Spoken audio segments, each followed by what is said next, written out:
The Adventure of the Empty House. Arthur Conan Doyle. It was in the spring of the year 1894 that all London was interested, and the fashionable world dismayed, by the murder of the Honourable Ronald Adair under most unusual and inexplicable circumstances. The public has already learned those particulars of the crime which came out in the police investigation, but a good deal was suppressed upon that occasion, since the case for the prosecution was so overwhelmingly strong that it was not necessary to bring forward all the facts. Only now, at the end of nearly 10 years, am I allowed to supply those missing links which make up the whole of that remarkable chain. The crime was of interest in itself, but that interest was as nothing to me compared to the inconceivable sequel, which afforded me the greatest shock and surprise of any event in my adventurous life. Even now, after this long interval, I find myself thrilling as I think of it, and feeling once more that sudden flood of joy, amazement, and incredulity which utterly submerged my mind. Let me say to that public which has shown some interest in those glimpses which I have occasionally given them of the thoughts and actions of a very remarkable man, that they are not to blame me if I have not shared my knowledge with them, for I should have considered it my first duty to have done so had I not been barred by a positive prohibition from his own lips, which was only withdrawn upon the 3rd of last month. It can be imagined that my close intimacy with Sherlock Holmes had interested me deeply in crime, and that after his disappearance I never failed to read with care the various problems which came before the public, and I even attempted more than once for my own private satisfaction to employ his methods in their solution, though with indifferent success. There was none, however, which appealed to me like this tragedy of Ronald Adair. As I read the evidence at the inquest, which led up to a verdict of wilful murder against some person or persons unknown, I realized more clearly than I had ever done the loss which the community had sustained by the death of Sherlock Holmes. There were points about this strange business which would, I was sure, have specially appealed to him, and the efforts of the police would have been supplemented, or more probably anticipated, by the trained observation and the alert mind of the first criminal agent in Europe. All day as I drove upon my round I turned over the case in my mind, and found no explanation which appeared to me to be adequate. At the risk of telling a twice-told tale, I will recapitulate the facts as they were known to the public at the conclusion of the inquest. The Honourable Ronald Adair was the second son of the Earl of Maynooth, at that time governor of one of the Australian colonies. Adair's mother had returned from Australia to undergo the operation for cataract, and she, her son Ronald, and her daughter Hilda were living together at 427, Park Lane. The youth moved in the best society, had, so far as was known, no enemies, and no particular vices. He had been engaged to Miss Edith Woodley, of Carstairs, but the engagement had been broken off by mutual consent some months before, and there was no sign that it had left any very profound feeling behind it. For the rest, the man's life moved in a narrow and conventional circle, for his habits were quiet and his nature unemotional. Yet it was upon this easygoing young aristocrat that death came in most strange and unexpected form between the hours of 10 and 11:20 on the night of March 30, 1894. Ronald Adair was fond of cards, playing continually, but never for such stakes as would hurt him. He was a member of the Baldwin, the Cavendish, and the Bagatelle card clubs. It was shown that after dinner on the day of his death he had played a rubber of whist at the latter club. He had also played there in the afternoon. The evidence of those who had played with him, Mr. Murray, Sir John Hardy, and Colonel Moran, showed that the game was whist, and that there was a fairly equal fall of the cards. Adair might have lost £5, but not more. His fortune was a considerable one, and such a loss could not in any way affect him. He had played nearly every day at one club or other, but he was a cautious player, and usually rose a winner. It came out in evidence that in partnership with Colonel Moran he had actually won as much as £420 in a sitting some weeks before from Godfrey Milner and Lord Balmoral. So much for his recent history, as it came out at the inquest. On the evening of the crime he returned from the club exactly at 10. His mother and sister were out spending the evening with a relation. The servant deposed that she heard him enter the front room on the second floor, generally used as his sitting room. She had lit a fire there, and as it smoked she had opened the window. No sound was heard from the room until 11:20, the hour of the return of Lady Maynooth and her daughter. Desiring to say good night, she had attempted to enter her son's room. The door was locked on the inside, and no answer could be got to their cries and knocking. Help was obtained and the door forced. The unfortunate young man was found lying near the table. His head had been horribly mutilated by an expanding revolver bullet, but no weapon of any sort was to be found in the room. On the table lay 2 banknotes for £10 each and £17.10 in silver and gold, the money arranged in little piles of varying amount. There were some figures also upon a sheet of paper with the names of some club friends opposite to them, from which it was conjectured that before his death he was endeavouring to make out his losses or winnings at cards. A minute examination of the circumstances served only to make the case more complex. In the first place, no reason could be given why the young man should have fastened the door upon the inside. There was the possibility that the murderer had done this and had afterwards escaped by the window. The drop was at least 20 feet, however, and a bed of crocuses in full bloom lay beneath. Neither the flowers nor the earth showed any sign of having been disturbed, nor were there any marks upon the narrow strip of grass which separated the house from the road. Apparently, therefore, it was the young man himself who had fastened the door. But how did he come by his death? No one could have climbed up to the window without leaving traces. Suppose a man had fired through the window, it would indeed be a remarkable shot who could with a revolver inflict so deadly a wound. Again, Park Lane is a frequented thoroughfare, and there is a cab stand within 100 yards of the house. No one had heard a shot.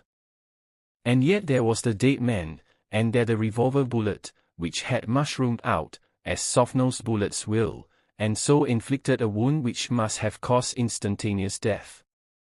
Such were the circumstances of the Park Lane mystery, which were further complicated by entire absence of motive, since, as I have said, young Adair was not known to have any enemy, and no attempt had been made to remove the money or valuables in the room.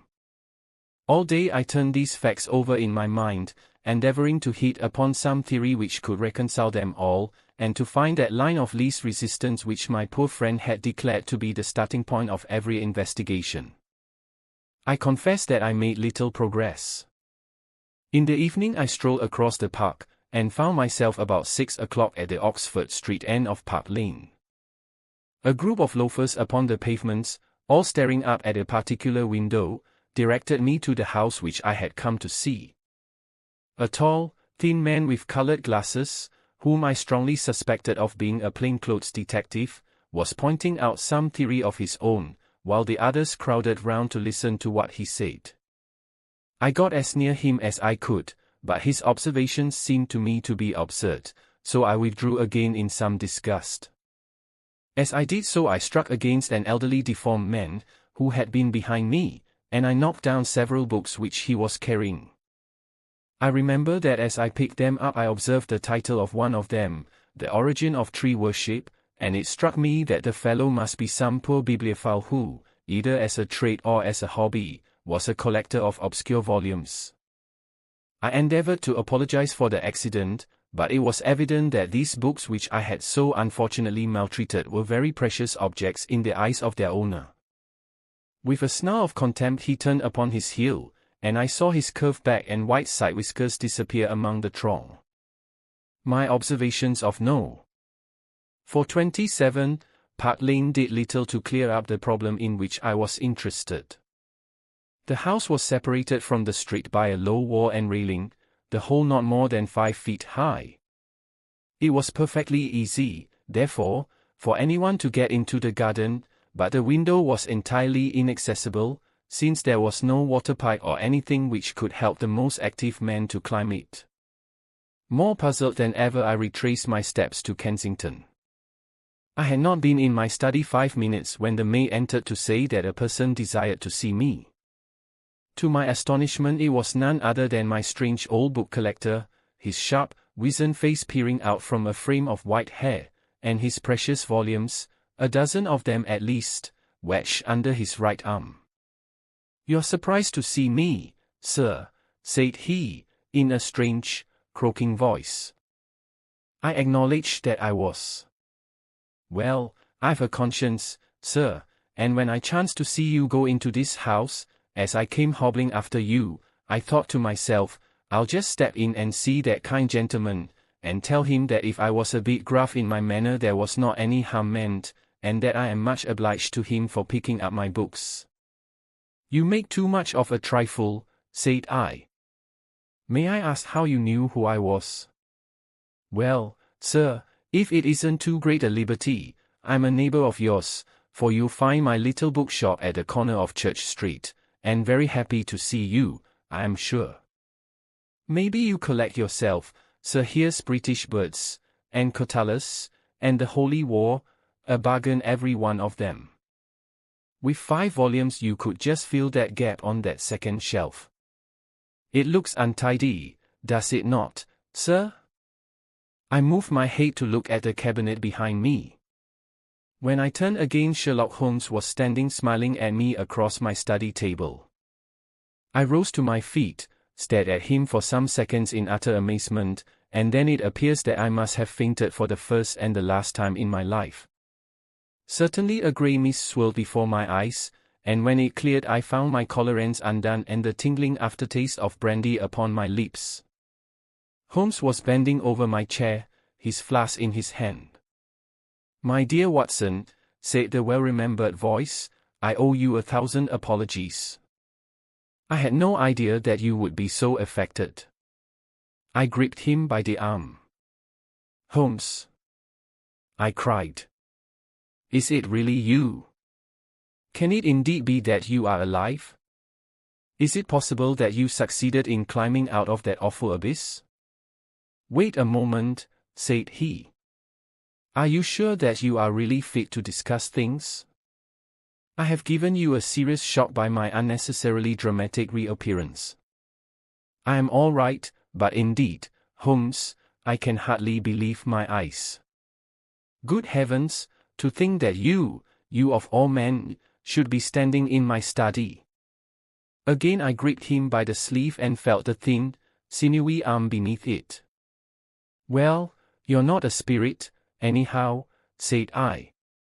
"My dear chap, I'm overjoyed to see you. Sit down and tell me how you came alive out of that dreadful chasm." He sat opposite to me and lit a cigarette in his old nonchalant manner. He was dressed in the seedy frockcoat of the book merchant, but the rest of their individual lay in a pile of white hair and old books upon the table. Holmes looked even thinner and keener than of old, but there was a dead white tinge in his aquiline face which told me that his life recently had not been a healthy one. "I'm glad to stretch myself, Watson," said he. "It is no joke when a tall man has to take a foot off his stature for several hours on end. Now, my dear fellow, in the matter of these explanations we have, if I may ask for your cooperation, a hard and dangerous night's work in front of us. Perhaps it would be better if I gave you an account of the whole situation when that work is finished. I am full of curiosity. I should much prefer to hear now. You'll come with me tonight?" "When you like and where you like. This is indeed like the old days. We shall have time for a mouthful of dinner before we need go. Well, then, about that chasm. I had no serious difficulty in getting out of it, for the very simple reason that I never was in it." "You never were in it?" "No, Watson, I never was in it. My note to you was absolutely genuine. I had little doubt that I had come to the end of my career when I perceived the somewhat sinister figure of the late Professor Moriarty standing upon the narrow pathway which led to safety. I read an inexorable purpose in his grey eyes.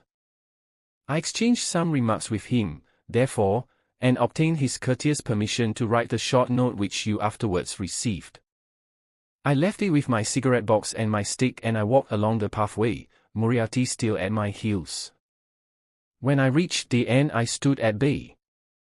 He drew no weapon, but he rushed at me and threw his long arms around me. He knew that his own game was up, and was only anxious to revenge himself upon me. We tottered together upon the brink of the fall. I have some knowledge, however, of Baritsu, or the Japanese system of wrestling, which has more than once been very useful to me. I slipped through his grip, and he with a horrible scream kicked madly for a few seconds and clawed the air with both his hands. But for all his efforts he could not get his balance, and over he went. With my face over the brink I saw him fall for a long way. Then he struck a rock, bounded off, and splashed into the water. I listened with amazement to this explanation, which Holmes delivered between the puffs of his cigarette. "But the tracks?" I cried. "I saw with my own eyes that two went down the path and none returned. It came about in this way. The instant that the professor had disappeared it struck me what a really extraordinarily lucky chance fate had placed in my way. I knew that Moriarty was not the only man who had sworn my death. There were at least 3 others whose desire for vengeance upon me would only be increased by the death of their leader. They were all most dangerous men. One or other would certainly get me. On the other hand, if all the world was convinced that I was dead they would take liberties, these men, they would lay themselves open, and sooner or later I could destroy them. Then it would be time for me to announce that I was still in the land of the living. So rapidly does the brain act that I believe I had thought this all out before Professor Moriarty had reached the bottom of the Reichenbach Fall. I stood up and examined the rocky wall behind me. In your picturesque account of the matter, which I read with great interest some months later, you assert that the wall was sheer. This was not literally true. A few small footholds presented themselves, and there was some indication of a ledge. The cliff is so high that to climb it all was an obvious impossibility, and it was equally impossible to make my way along the wet path without leaving some tracks. I might, it is true, have reversed my boots, as I have done on similar occasions, but the sight of 3 sets of tracks in one direction would certainly have suggested a deception. On the whole, then, it was best that I should risk the climb. It was not a pleasant business, Watson. The fall roared beneath me. I am not a fanciful person, but I give you my word that I seemed to hear Moriarty's voice screaming at me out of the abyss. A mistake would have been fatal. More than once, as tufts of grass came out in my hand or my foot slipped in the wet notches of the rock, I thought that I was gone. But I struggled upwards, and at last I reached a ledge several feet deep and covered with soft green moss, where I could lie unseen in the most perfect comfort. There I was stretched when you, my dear Watson, and all your following were investigating in the most sympathetic and inefficient manner the circumstances of my death.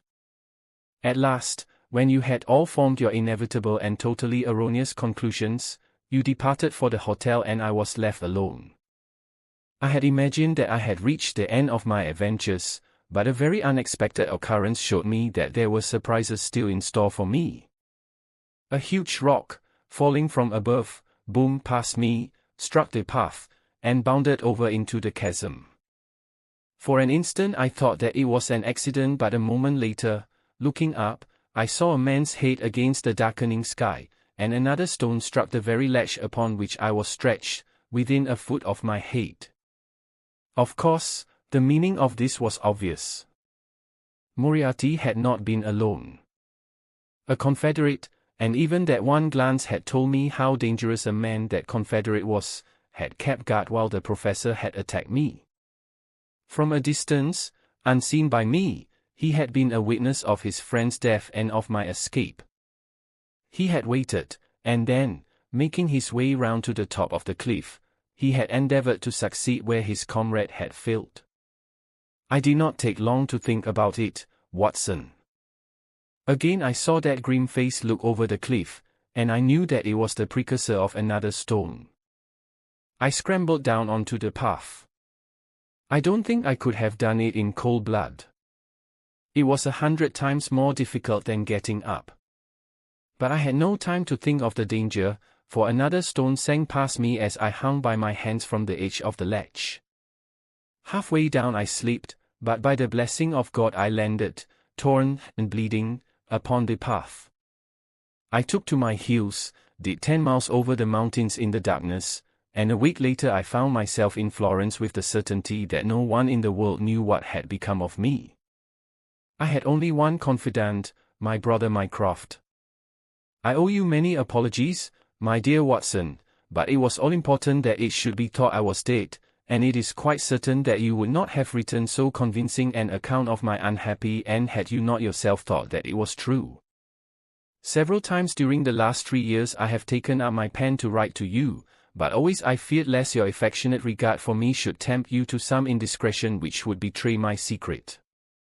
For that reason I turned away from you this evening when you upset my books, for I was in danger at the time, and any show of surprise and emotion upon your part might have drawn attention to my identity and led to the most deplorable and irreparable results. As to Mycroft, I had to confide in him in order to obtain the money which I needed. The course of events in London did not run so well as I had hoped, for the trial of the Moriarty gang left 2 of its most dangerous members, my own most vindictive enemies, at liberty. I travelled for 2 years in Tibet, therefore, and amused myself by visiting Lhasa and spending some days with the Head Lama. You may have read of the remarkable explorations of a Norwegian named Sigerson, but I am sure that it never occurred to you that you were receiving news of your friend. I then passed through Persia, looked in at Mecca, and paid a short but interesting visit to the Khalifa at Khartoum, the results of which I have communicated to the Foreign Office. Returning to France, I spent some months in a research into the coal tar derivatives, which I conducted in a laboratory at Montpellier, in the south of France. Having concluded this to my satisfaction, and learning that only one of my enemies was now left in London, I was about to return when my movements were hastened by the news of this very remarkable Park Lane mystery, which not only appealed to me by its own merits, but which seemed to offer some most peculiar personal opportunities. I came over at once to London, called in my own person at Baker Street, threw Mrs. Hudson into violent hysterics, and found that Mycroft had preserved my rooms and my papers exactly as they had always been.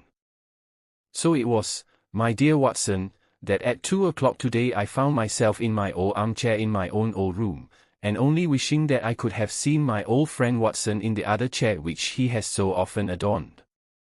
Such was the remarkable narrative to which I listened on that April evening, a narrative which would have been utterly incredible to me had it not been confirmed by the actual sight of the tall, spare figure and the keen, eager face, which I had never thought to see again. In some manner he had learned of my own sad bereavement, and his sympathy was shown in his manner rather than in his words.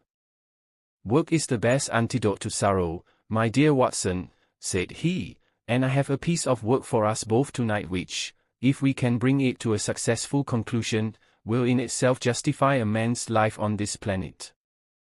In vain I begged him to tell me more. "You will hear and see enough before morning," he answered. "We have 3 years of the past to discuss. Let that suffice until 9:30, when we start upon the notable adventure of the empty house." It was indeed like old times when, at that hour, I found myself seated beside him in a hansom, my revolver in my pocket and the thrill of adventure in my heart. Holmes was cold and stern and silent. As the gleam of the street lamps flashed upon his austere features, I saw that his brows were drawn down in thought and his thin lips compressed. I knew not what wild beast we were about to hunt down in the dark jungle of criminal London, but I was well assured from the bearing of this master huntsman that the adventure was a most grave one, while the sardonic smile which occasionally broke through his ascetic gloom boded little good for the object of our quest. I had imagined that we were bound for Baker Street, but Holmes stopped the cab at the corner of Cavendish Square. I observed that as he stepped out he gave a most searching glance to right and left, and at every subsequent street corner he took the utmost pains to assure that he was not followed. Our route was certainly a singular one. Holmes's knowledge of the byways of London was extraordinary, and on this occasion he passed rapidly, and with an assured step, through a network of mews and stables the very existence of which I had never known. We emerged at last into a small road, lined with old, gloomy houses, which led us into Manchester Street, and so to Blandford Street. Here he turned swiftly down a narrow passage, passed through a wooden gate into a deserted yard, and then opened with a key the back door of a house. We entered together and he closed it behind us.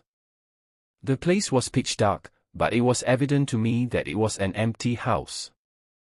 Our feet creaked and crackled over the bare planking, and my outstretched hand touched a wall from which the paper was hanging in ribbons. Holmes's cold, thin fingers closed round my wrist and led me forwards down a long hall, until I dimly saw the murky fanlight over the door. Here Holmes turned suddenly to the right, and we found ourselves in a large, square, empty room, heavily shadowed in the corners, but faintly lit in the center from the lights of the street beyond. There was no lamp near and the window was thick with dust, so that we could only just discern each other's figures within. My companion put his hand upon my shoulder and his lips close to my ear. "Do you know where we are?" he whispered. "Surely that is Baker Street," I answered, staring through the dim window. "Exactly. We are in Camden House, which stands opposite to our own old quarters." "But why are we here?" "Because it commands so excellent a view of that picturesque Pall. Might I trouble you, my dear Watson, to draw a little nearer to the window, taking every precaution not to show yourself, and then to look up at our old rooms, the starting point of so many of our little adventures? We will see if my 3 years of absence have entirely taken away my power to surprise you." I crept forward and looked across at the familiar window. As my eyes fell upon it I gave a gasp and a cry of amazement. The blind was down and a strong light was burning in the room. The shadow of a man who was seated in a chair within was thrown in hard, black outline upon the luminous screen of the window. There was no mistaking the poise of the head, the squareness of the shoulders, the sharpness of the features. The face was turned half round, and the effect was that of one of those black silhouettes which our grandparents loved to frame. It was a perfect reproduction of Holmes. So amazed was I that I threw out my hand to make sure that the man himself was standing beside me. He was quivering with silent laughter. "Well," said he. "Good heavens!" I cried. "It is marvelous.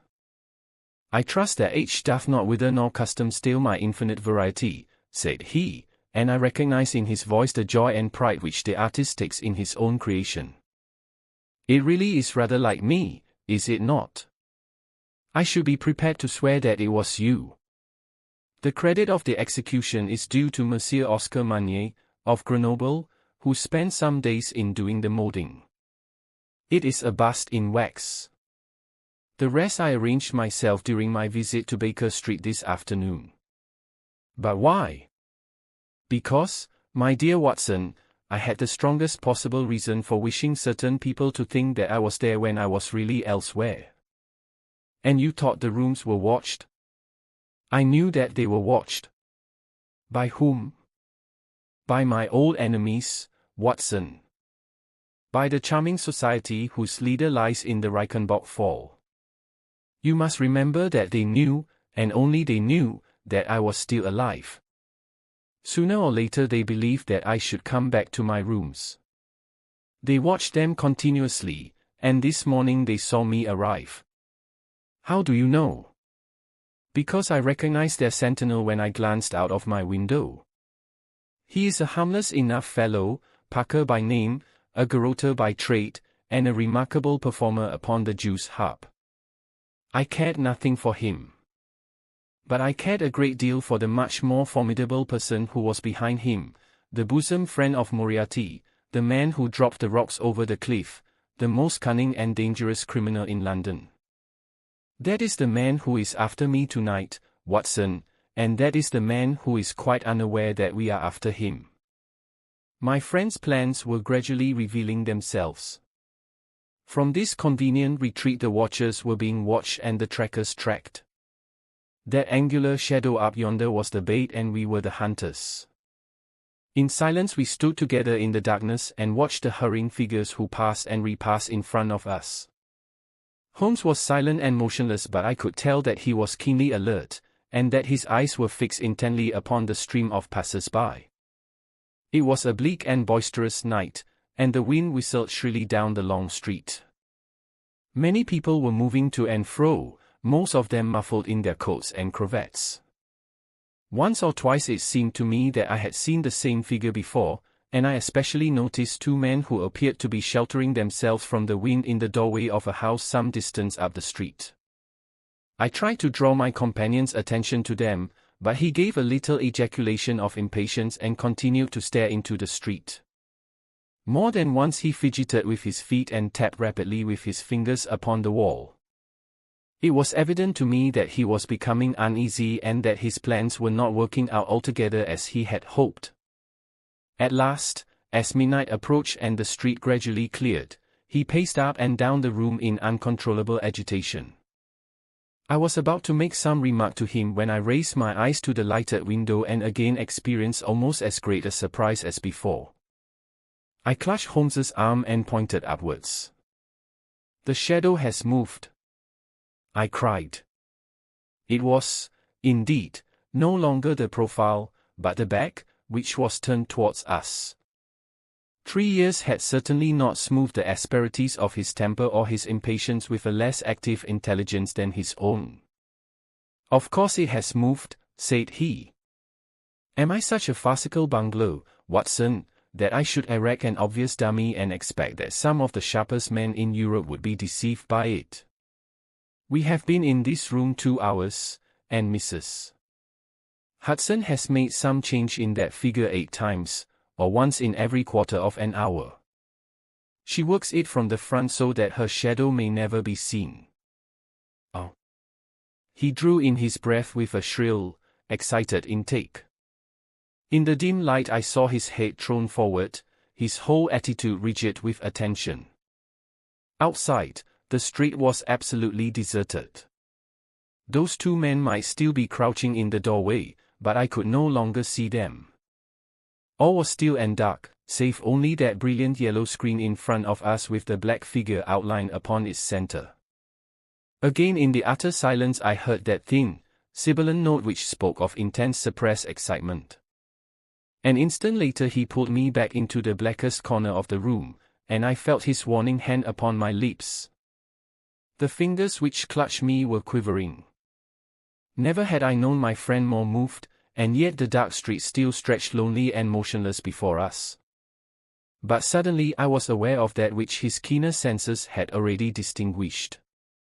A low, stealthy sound came to my ears, not from the direction of Baker Street, but from the back of the very house in which we lay concealed. A door opened and shut. An instant later steps crept down the passage, steps which were meant to be silent, but which reverberated harshly through the empty house. Holmes crouched back against the wall and I did the same, my hand closing upon the handle of my revolver. Peering through the gloom, I saw the vague outline of a man, a shade blacker than the blackness of the open door. He stood for an instant, and then he crept forward, crouching, menacing, into the room.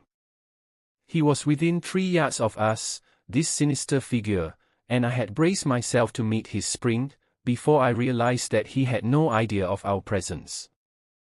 He passed close beside us, stole over to the window, and very softly and noiselessly raised it for half a foot. As he sank to the level of this opening, the light of the street, no longer dimmed by the dusty glass, fell full upon his face. The man seemed to be beside himself with excitement. His 2 eyes shone like stars and his features were working convulsively. He was an elderly man, with a thin, projecting nose, a high, bald forehead, and a huge grizzled mustache. An opera hair was pushed to the back of his head, and an evening dress shirt front gleamed out through his open overcoat. His face was gaunt and swarthy, scored with deep, savage lines. In his hand he carried what appeared to be a stick, but as he laid it down upon the floor it gave a metallic clang. Then from the pocket of his overcoat he drew a bulky object, and he busied himself in some task which ended with a loud, sharp click, as if a spring or bolt had fallen into its place. Still kneeling upon the floor he bent forward and threw all his weight and strength upon some lever, with the result that there came a long, whirling, grinding noise, ending once more in a powerful click. He straightened himself then, and I saw that what he held in his hand was a sort of gun, with a curiously misshapen butt. He opened it at the breech, put something in, and snapped the breech block. Then, crouching down, he rested the end of the barrel upon the latch of the open window, and I saw his long mustache droop over the stock and his eye gleam as it peered along the sides. I heard a little sigh of satisfaction as he cuddled the butt into his shoulder, and saw that amazing target, the black man on the yellow ground, standing clear at the end of his foresight. For an instant he was rigid and motionless. Then his finger tightened on the trigger. There was a strange, loud whiz and a long, silvery tinkle of broken glass. At that instant Holmes sprang like a tiger onto the marksman's back and hurled him flat upon his face. He was up again in a moment, and with convulsive strength he seized Holmes by the throat, but I struck him on the head with the butt of my revolver and he dropped again upon the floor. I fell upon him, and as I held him my comrade blew a shrill call upon a whistle. There was the clatter of running feet upon the pavement, and 2 policemen in uniform, with 1 plainclothes detective, rushed through the front entrance and into the room.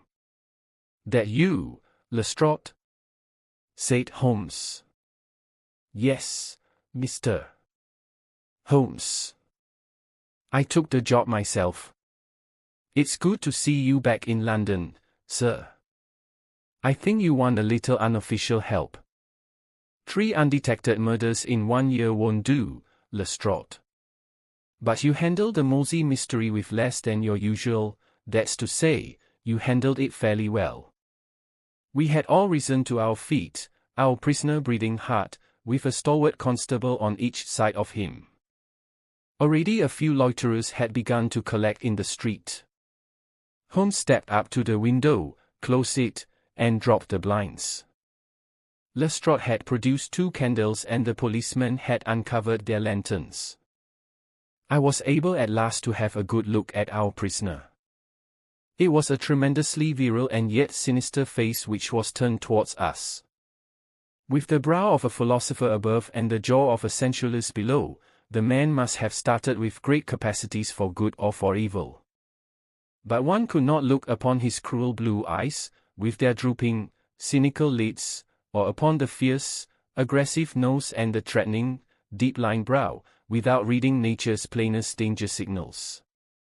He took no heed of any of us, but his eyes were fixed upon Holmes's face with an expression in which hatred and amazement were equally blended. "You fiend!" he kept on muttering. "You clever, clever fiend!" "Oh, Colonel," said Holmes, arranging his rumpled collar journeys and in lovers' meetings, as the old play says. "I don't think I have had the pleasure of seeing you since you favored me with those attentions as I lay on the ledge above the Reichenbach Fall." The colonel still stared at my friend like a man in a trance. "You cunning, cunning fiend," was all that he could say. "I have not introduced you yet," said Holmes. "This, gentlemen, is Colonel Sebastian Moran, once of Her Majesty's Indian Army, and the best heavy game shot that our Eastern Empire has ever produced. I believe I am correct, Colonel, in saying that your bag of tigers still remains unrivaled?"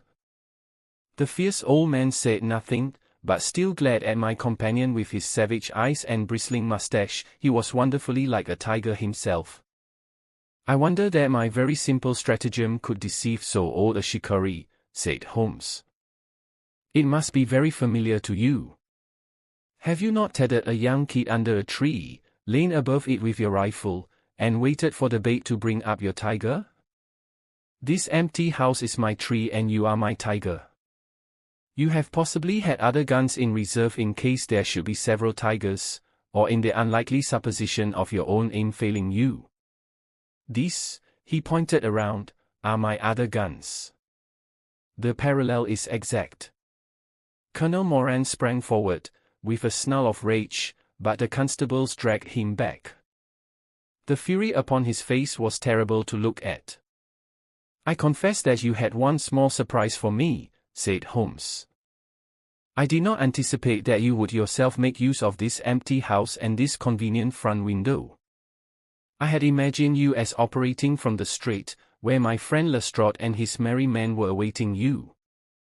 With that exception, all has gone as I expected.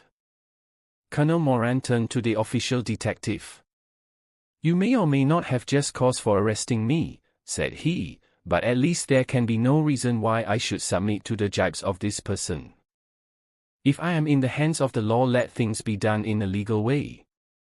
Well, that's reasonable enough, said Lestrade. Nothing further you have to say, Mr. Holmes, before we go.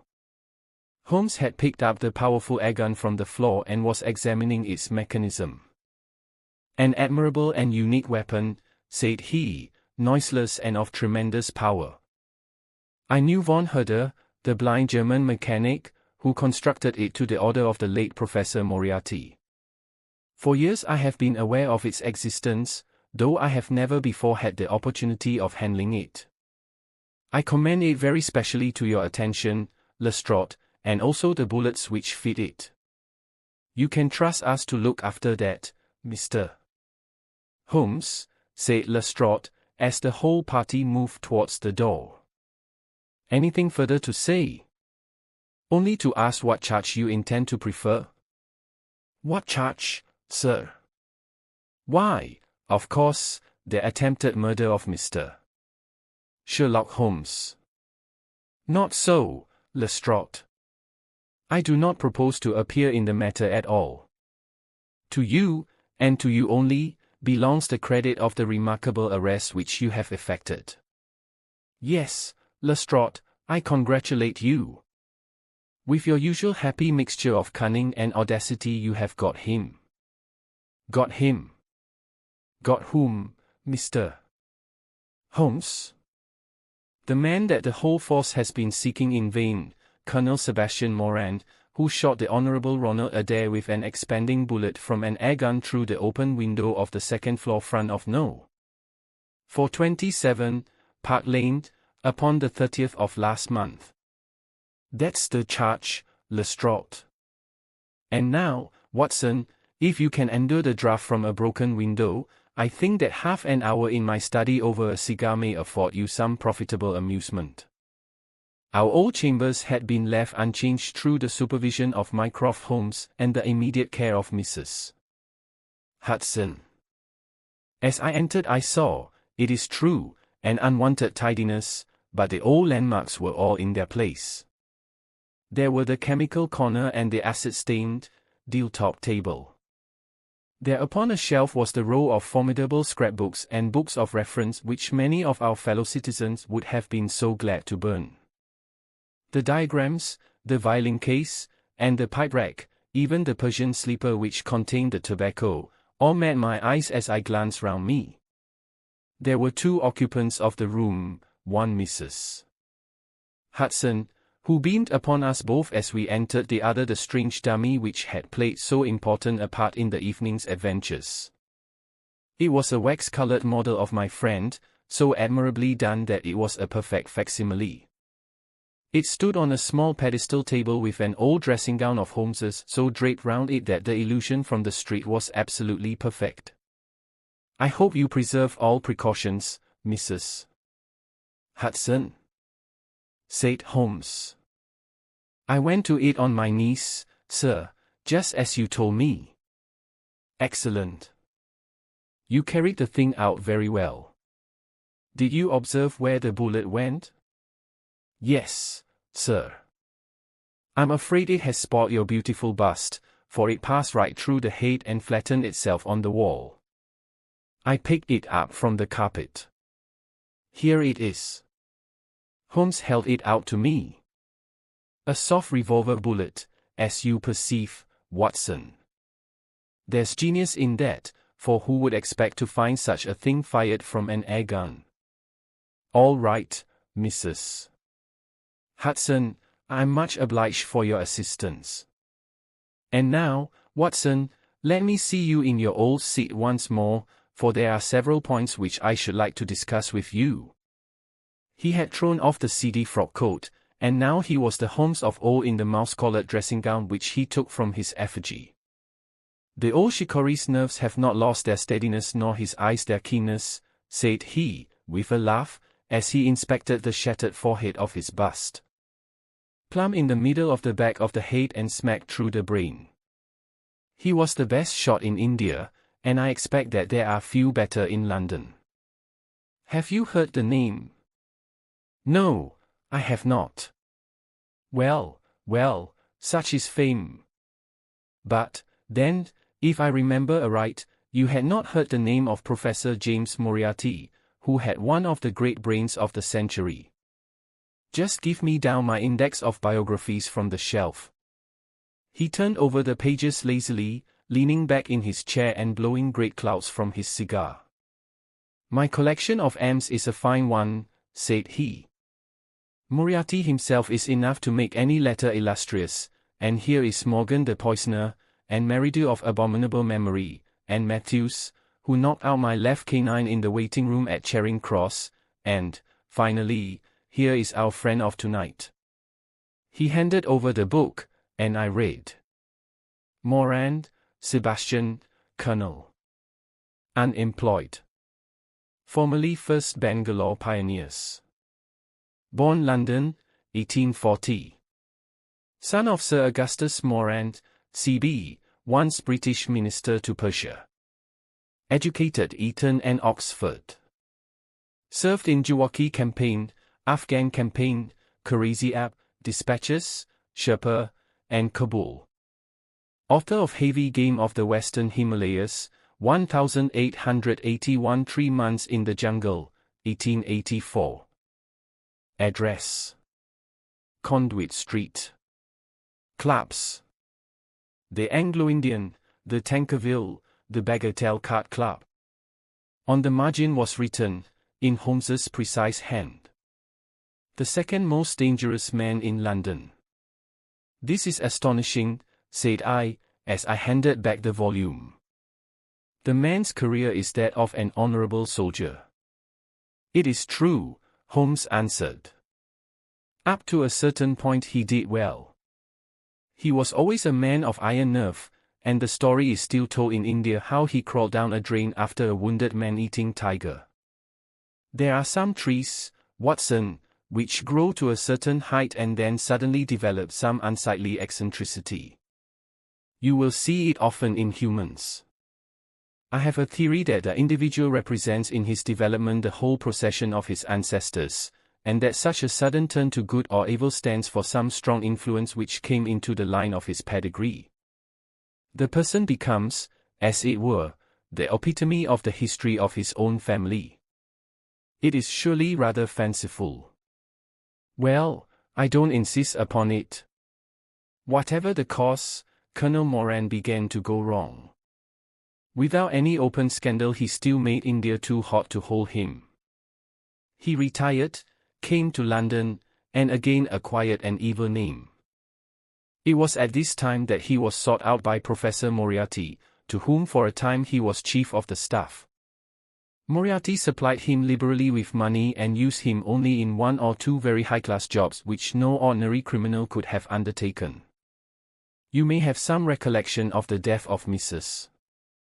Stewart, of Lauder, in 1887. Not? Well, I'm sure Moran was at the bottom of it, but nothing could be proved.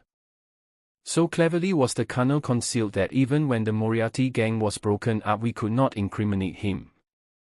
You remember at that date, when I called upon you in your rooms, how I put up the shutters for fear of air guns. No doubt you thought me fanciful. I knew exactly what I was doing, for I knew of the existence of this remarkable gun, and I knew also that one of the best shots in the world would be behind it. When we were in Switzerland, he followed us with Moriarty, and it was undoubtedly he who gave me that evil 5 minutes on the Reichenbach ledge. You may think that I read the papers with some attention during my sojourn in France, on the lookout for any chance of laying him by the heels. So long as he was free in London, my life would really not have been worth living. Night and day the shadow would have been over me, and sooner or later his chance must have come. What could I do? I could not shoot him at sight, or I should myself be in the dock. There was no use appealing to a magistrate. They cannot interfere on the strength of what would appear to them to be a wild suspicion. So I could do nothing.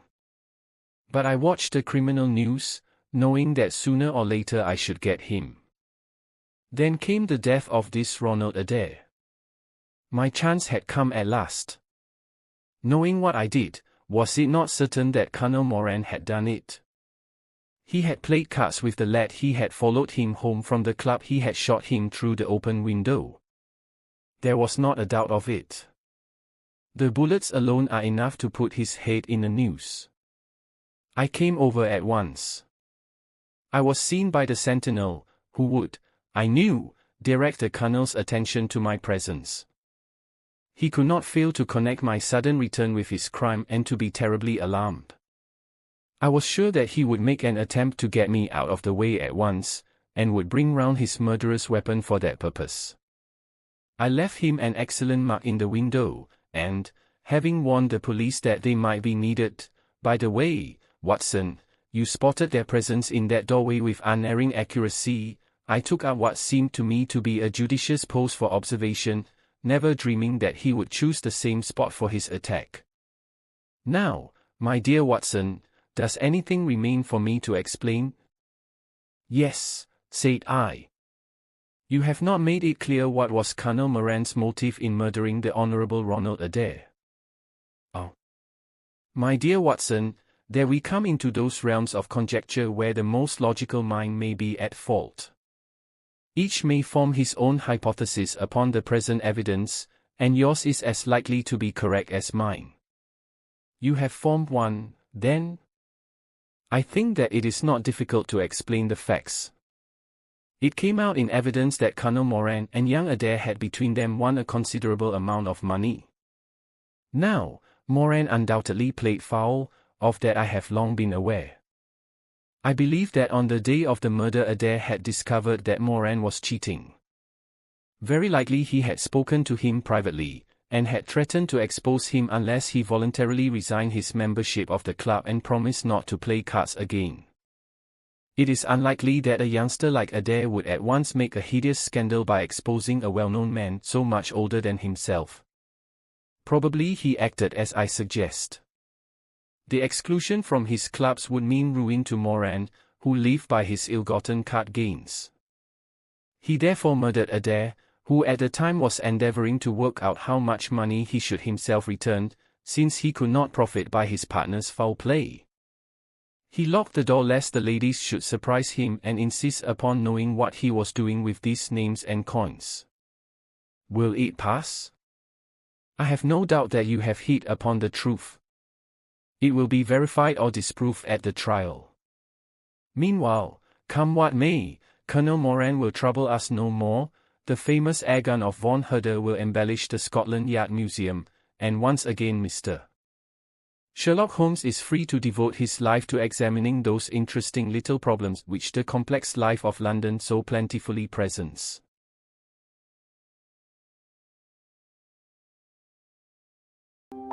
One mystery ends, another begins. Subscribe, and we'll see you in the next story.